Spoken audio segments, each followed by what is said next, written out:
每当我面对这空白的心智，却又不知如何告诉你，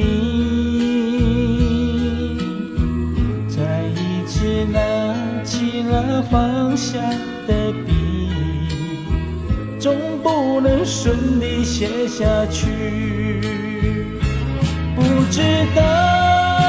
这是什么道理，叫我写了又放弃，心智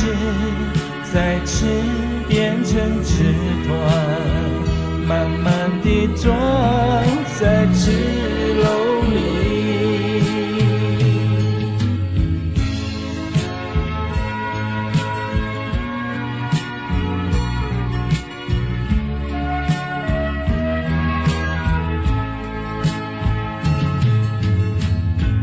当我想再写信给你，总是不能顺利写下去。每当我凝望着手中的纸团，再一次责怪自己，这是怎样的一种心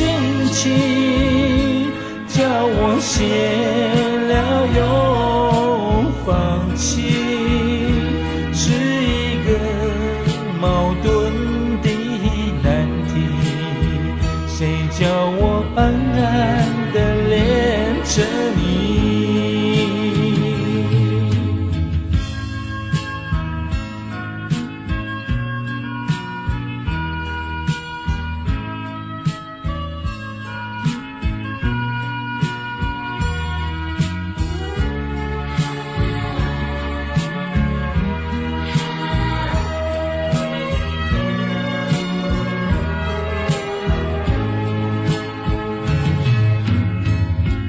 当我想